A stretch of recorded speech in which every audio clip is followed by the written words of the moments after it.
二空技术年就要结束啊！新闻世界通今日的大代志回顾，要带大家来看这二空技术年国内外政坛有啥物风风雨雨。头起先来看这月初上届这个话题，南韩的总统尹锡悦12月初三是向宣布戒严，不过这场地名戒严是仅维持6点钟就解除，不过伊说是要付出严重的代价，去向单行目前停止。也那是另外一位南韩的政治人物，在野上大党共同民主党的党主席李在明，今年1月初2去参观釜山新机场的时阵，说是去向野党啊攻击暗棍，一度住伫咧家户病房。这阵尹锡悦因为戒严去向单休了后，李在明就去向分析讲，是后一任总统的热门人选。南韩看煞，咱换来看咱台湾的政坛。头起先看到的是前桃园市长郑文灿，去向指控讲，伫咧做市长的任内是收乌西钱上500万。8月27日的时阵，检方正式起诉，认定讲伊的行为是恶性重大，甲囚判12年。上礼拜12月19，桃园的地方法院是头一摆传唤郑文灿出庭，而且这个送钱的人是已经真多。不过郑文灿依然强调讲，家己是冤枉的。法院嘛排定后礼拜12月30要搁传唤郑文灿出庭。这立案郑文灿看煞，咱换来看民众党的政治人物的争议。当然，目前上届受注目的就是前台北市长郭文哲。牵涉经花城道理、收乌西、占公益资源，另外佫牵涉用木科公司来侵占政治现金4500多万。今日伊是去互检方甲起诉，求刑28年6个月。也那另外一个官司提审的是今年7月退出民众党的新竹市长高虹安，牵涉诈领助理费，去互判7年4个月，目前停职。不过，若是伊2审嘛去互判有罪，高虹安就去互解除新竹市长的职务。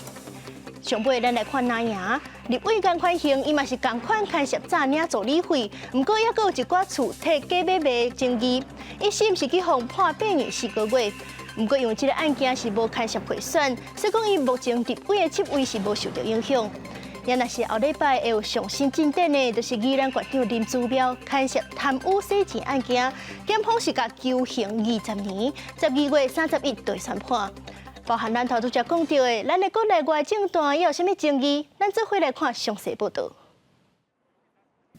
12月初3暗，南韩总统尹锡悦向宣布戒严，6点钟后随戒严，南韩国会发动弹劾，第2届才成功通过。尹锡悦向停权规个过程，会当讲是2024年国际政坛上戏剧性的政治剧。 저를 향한 질책, 격려와 성원을 모두 마음에 품고 마지막 순간까지 국가를 위해 최선을 다하겠습니다. 另外，南韩嘛组成联合调查小组，要厘清尹锡悦敢有涉嫌内乱罪、甲滥用职权罪。伊说到来嘛，个继续面对宪法法定的罢免审判。因为伫咧新加坡政坛今年嘛有重大的变化，72岁的新加坡前总理李显龙5月15正式落任，正后算起来任期要20年，大位是交予副总理黄春才。My generation's story is the story of independent Singapore. We can build a Singapore where everyone succeeds in being the best possible version of themselves. 伫咧英国嘛出现执政轮替，7月初4的国会大选执政14年的保守党大输，工党摕到超过60%的席次，党主席史凯尔才做承任首相。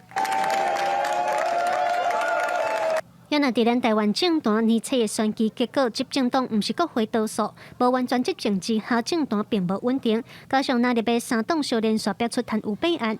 民进党的前桃园县长郑文灿，获检方指控涉嫌利用土地开发案收乌西，8月获桃园地检署起诉。另外，国民党的宜兰县长林祖苗因为贪污洗钱案获检方起诉，上紧12月底法院也做出1审宣判。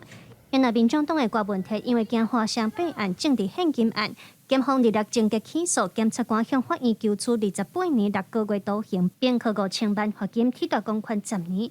国内重大的弊案，社会是拢紧看。记者卢尚珠、郑俊佑台北报道。